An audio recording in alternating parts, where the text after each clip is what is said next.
Voici une affaire qui commence du temps où un certain Kizobandama est président de l'Assemblée nationale.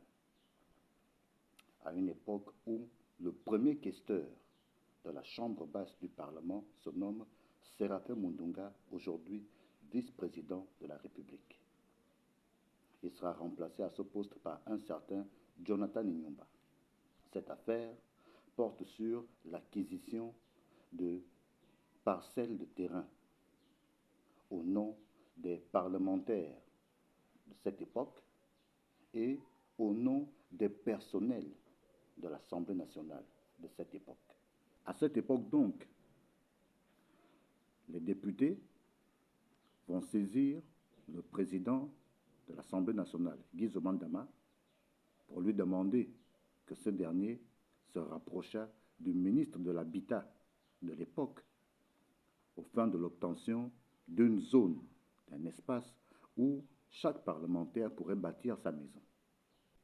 Guy Zomandama accède donc à la demande des parlementaires et se rapproche du ministre de l'Habitat de l'époque. Mais ce dernier va lui répondre que, en raison d'une conjoncture foncière, à cette époque-là, il était impossible que l'État consentît à dégager une zone pour permettre aux députés de pouvoir se construire chacun la maison de son choix. Le ministre de l'Habitat de l'époque accède donc à la demande des parlementaires, une zone leur est attribuée et le projet est élargi au personnel de l'Assemblée nationale. L'acquisition des parcelles s'est faite bien entendu au mètre carré et en fonction de la superficie que chaque parlementaire ou personnel de la Chambre basse du Parlement veut acquérir, chacun sait ce qu'il doit débourser à la fin.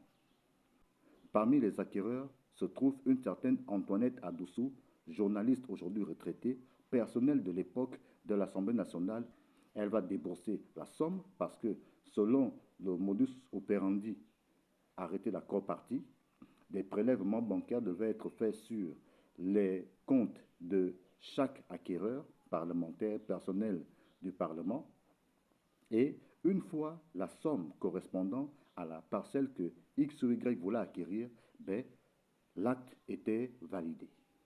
Antoinette Adoussou va se retrouver avec deux parcelles parce que une de ses collègues va lui rétrocéder sa parcelle et c'est Antoinette Adoussou qui va donc finir par acheter les deux.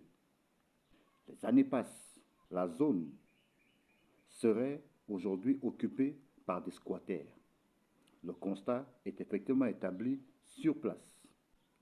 Se rapprochant de l'ANUTTC, qui a donc supplanté la Direction générale du cadastre et de l'urbanisme, Antoinette Adoussou et les autres vont se laisser entendre dire que la terre appartient à l'État et qu'en la forme, l'ANUTTC a revendu les parcelles. Commence alors le bras de fer et un véritable chemin de croix. Comment l'État peut prendre une zone qu'elle-même a donnée via le ministère de l'Habitat, une zone où les acquéreurs ont déboursé de l'argent, pour simplement dire à qui le droit que la terre appartient à l'État. Ce d'autant plus qu'à cette époque, aucune déclaration d'utilité publique en bonne et due forme n'était venue de qui le droit disant que la zone, aujourd'hui querellée, aurait été récupérée par l'État qui compterait y réaliser des projets. En regardant de près dans cette affaire, l'on découvre qu'en réalité, l'ANUTTC a été constituée d'éléments n'étant pas vraiment au fait de la réalité foncière et de même des procédures d'acquisition et de régularisation foncière. Parce que quand l'ANUTTC est créée, en supplantant donc la Direction générale du cadastre et de l'urbanisme, on a recruté un kidam à droite à gauche avec quelques professionnels du domaine et on a fait un tout, mais tout le monde n'était pas vraiment au fait de la réalité foncière, d'où les nombreux couacs enregistrés. Dans le cas d'espèce, l'actuel directeur général de l'ANUTTC arrive là comme un cheveu sur la soupe selon nos informations, parce que n'étant même pas au fait de ce dossier antérieur à son arrivée à la tête de cette institution.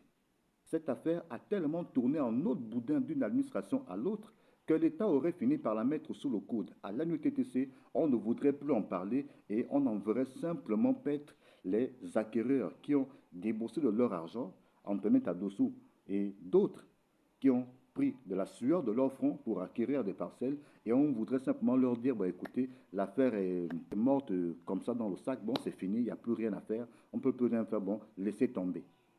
C'est pourtant de l'argent que les gens ont déboursé.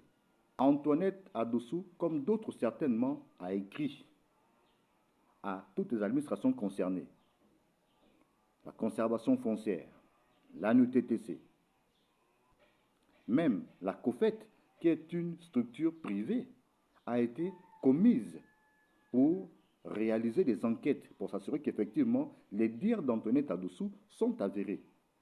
Des huissiers de justice sont allés sur place, ont brossé constat. Le tribunal de Libreville a été saisi, mais jusqu'à présent, cette affaire piétine.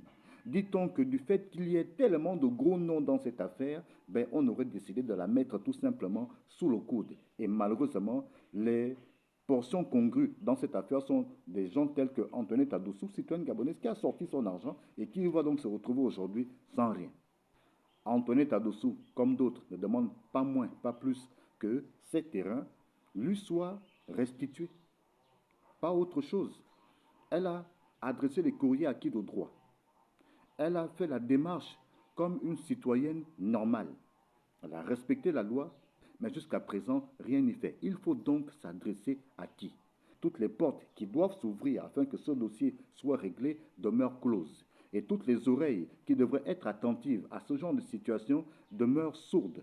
Toutes les langues qui devraient parler dans ce genre de situation demeurent malheureusement muettes.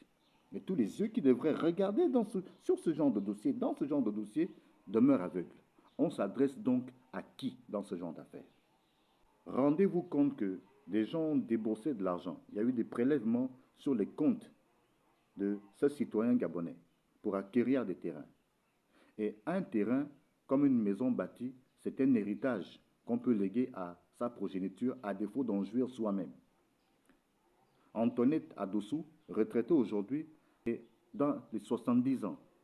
Une femme de cet âge-là ne peut même pas jouir du fruit de son labeur, ne peut même pas se dire avec assurance que ses enfants, ses petits-enfants pourront en jouir après elle. Parce que malheureusement, cette affaire est tournée en micmac par les autorités compétentes qui ne font pas ce qu'elles doivent faire. Et le droit est ainsi bafoué. Voilà donc le dossier porté à la connaissance de l'opinion et, bien évidemment, porté à la connaissance des autorités compétentes en espérant que celles-ci s'en saisiront et rendront justice à cette citoyenne gabonaise et à tous les autres concernés, à l'aune de la Ve République. Très bien, on avance.